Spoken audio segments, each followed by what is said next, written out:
Welcome back to my channel. I'm going to talk about how it's possible that I travel all the time. Someone saw one of my photos, or I guess saw my feed on Instagram, and I post a lot of photos in different places. And they asked me how, and sorry, I don't remember who you were, but it was a great question and it inspired me to create this video. It kind of sucks though, because I definitely typed up all of my thoughts and notes, put it into WordPress, and I don't have internet. But I wrote them down, I wrote down my new notes. I definitely love traveling. I do it every opportunity that I can. And so I made a list of 5 things, and these are the 5 things that I had to think about it, but these are the 5 things ultimately that allow me to be able to travel and visit places. So hopefully they'll help you, and you'll get to start your own little journey. So the first one is I prioritize travel. So my job, I'm a consultant. Shout out to women in tech. I travel for work 100%. And when I say prioritize travel, I was very intentional in choosing a profession that would allow me to travel. Like I knew I wanted to travel when I was older. I knew it was going to be something that was important to me. And so my job is consulting, where I travel to client sites, and when I'm there, I explore the cities. So that right there, obviously everyone isn't going to have that job, but it's a question of thinking, you know, when I pick a career, when I choose a path in life, like what do I want to do and what's important to me? I'm also single, so I don't have, well, not single, but I'm not married. I don't have children yet. I've basically worked to minimize other responsibilities. So I worked to like pay off all of my bills. I don't have a car note. When I did have a car, it was like a 1992 Honda Accord, seafoam green, loved you. I wasn't riding in a Beamer. Even if I could have afforded it, I would have chosen something that was like within my means so that I would be able to do this instead. And I also don't have any expensive vices. I do love to shop, but I'm all about that bargain bin. I have a ton of hobbies, but they all tend to be like more cost effective, easy to move with.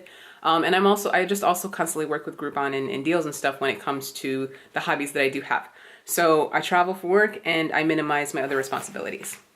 The next one is kind of important. I'm not poor.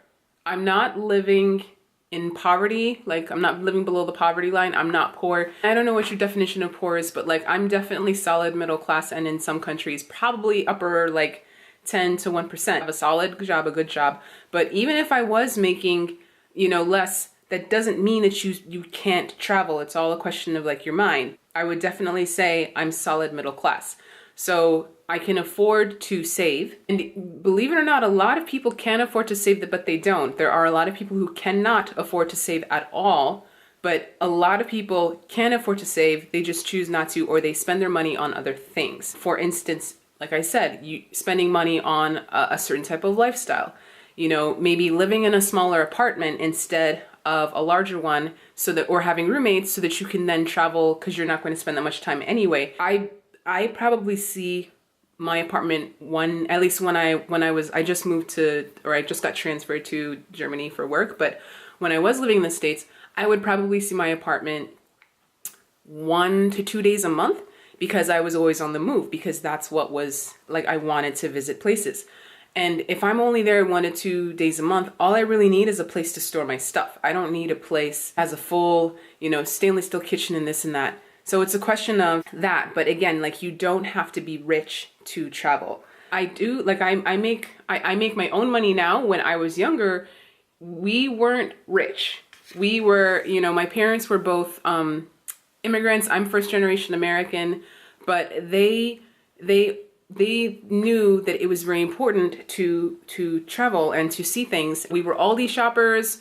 We were, okay, we can get Wendy's once a week type of people. We would take the car, go on a road trip and stay in, you know, at a bed and breakfast on a cow farm, or we would take another road trip to visit family someplace else. So, you know, you weren't paying hotel costs. It was just the cost of petrol to get to the next place. And these are tons of different opportunities when you're traveling. And then when we got there, we would go to the museum on free days, or the kids get in free, or, use the coupons to buy, multiple passes. And we would make trips that we could afford as opposed to extravagant all-inclusive. And that brings me to my next point. The thing is, I know how to shop. And that includes shopping for travel. And sometimes the all-inclusive deal, while it's easier, it's not the cheapest option. Sometimes it is, but a lot of times it isn't. A lot of times it's easier to do like a city pass, an Airbnb, or a bed and breakfast as opposed to a hotel. When you find deals, you take them. And I'm really big on kind of planning out. So that means in terms of budgeting, but that also means in terms of planning out your time. Buying tickets far ahead of time is way cheaper. Buying tickets in off season. So not traveling over the holidays and instead traveling when people aren't going on vacation allows you to get really, really good deals. So it's kind of like being open to that, and also being willing and able to plan ahead and think, what am I doing now? Setting aside, for instance, the funds, or even just like thinking about, how am I going to coupon through this? You can definitely coupon your way through travel. I mentioned my family earlier, so the next point that I want to make is having a global mindset. So to me, traveling for 6 hours on a plane is not a long trip. My boyfriend lives in Nigeria, and I just moved to Germany, and we are closer than we were, because before I was living in the States, and that was a good 16 hours away. Additionally, for work, some people spend 1.5 to 2 hours. Like in New York, it takes a solid 45 minutes to an hour to get anywhere when there aren't train delays. So that's 2 hours a day spent commuting.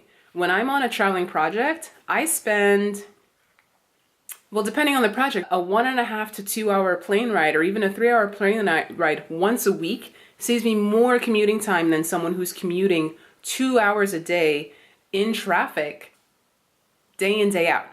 To me, that's crazy. I just can't. I can't do it. I hate commuting. I can't stand commuting. I would rather do it one time a week and be done with it on a train or a plane where I can sleep, read a book, watch a movie. My family is very international. So for me, traveling, saving up money to go visit my grandparents in England, taking the time to go visit my family in Houston, that was just something that was a given. It wasn't this extra thing that was really far away. That was simply my family and my world. And that's really the thing. It's that, like, the earth is so small, but people don't see it that way because they see a 2 hour journey as this really long thing. I've met people who have never even left their city or their state. You can take a megabus for $20 and go visit the neighboring city and walk around and experience more than, many other people. And that's like a day trip because it's so easy to visit other places. And again, it doesn't always have to be expensive. You obviously want to be smart when you're going to new places and see new things, but you also need to be open. And I think a lot of people are just fearful about new things, new experiences. They're used to a certain way of living and comfort, and they're just not comfortable with the new or the different. And that brings me to my last point. These are some great segues. Seize opportunities as they come. I don't wait for other people to be ready to go. I don't wait for permission to take trips. I put it in and say, hey, this thing is happening. And I go do it. Obviously, depending on your job, you can't always do that. I remember for one thing for me that always got me trying to find somebody to go to a concert with. And I'm still salty about this because, I really loved Lady Gaga before she was popular. And I wanted to go to a concert when her tickets were like $20, $30. And I couldn't find anybody to go with me. And this happened twice. This happened 2 times. One time, I can't remember where she was playing the first time, but the second time it was at the House of Blues in Chicago, and the tickets were affordable. Nobody wanted to go. Finally found someone to go. It was sold out. After that happened to me twice, it took more than one time, I was like, F it. The next time I want to go to a concert, I'm buying a ticket. You show up, you don't, I don't care. I'm doing this thing. This thing is happening. And that's how I look at travel. A lot of times people are too scared to go travel by themselves. And honestly, You can meet people who are in the same place when you're traveling. And again, you need to be smart about it. So I wouldn't say, jump to a place on the other side of the world as your first trip. Maybe that's your speed. You could start small. You could start with a trip to Philly on the bus. You start small with what you're comfortable with. Then after a while, you'll kind of get used to what it is that you need to look for, what it is that you need to keep in mind, the types of questions that you need to ask, and the things you need to be aware of when you're traveling. And then you can kind of get bigger and further away. Every place is a new opportunity. Even experiences that I don't like, or people that I meet that honestly I'm just not flowing with. The chance to interact with them is an opportunity to learn and become more ready for future adversity. That's how I view things. If I'm working in Dallas, I'm gonna take some time and make sure I travel to Austin one of those weekends. If I'm working in Seattle, I'm gonna make some time to make sure I'm like going to visit a mountain. If I'm working in Delaware even, there's so much stuff, there's so much natural stuff. Delaware seems like a small state, but like there's so much stuff in that area. There's so many farms with amazing food and locally grown items. If you think about where you live, there are so many little pockets that you're probably not even taking advantage of in your own community and realizing how blessed you are to have them. And if you start thinking about life and places and the experiences in that way, you'll realize you have so many opportunities that you're not taking advantage of that, again, don't cost that much money to be able to pursue. Just don't be scared and realize you have so much more than you think you do, even if you feel like you have nothing. There is no excuse for not being able to take a day to go someplace, because you can do it. Traveling is there and available for everybody. And that was my list of 5 things. If you have questions, please shoot me an email. You can catch me on social media. Follow me at Chisology. And then also I post most of my travel stuff on at Chisara. So I'll post both of my Instagrams below. If you like this video, please give it a thumbs up and subscribe below to my channel. I'll be posting more stuff around like really everything. It's really life, what have you. I think that's about it. That's all I got. I really hope that you enjoyed this. So thanks for listening. Bye.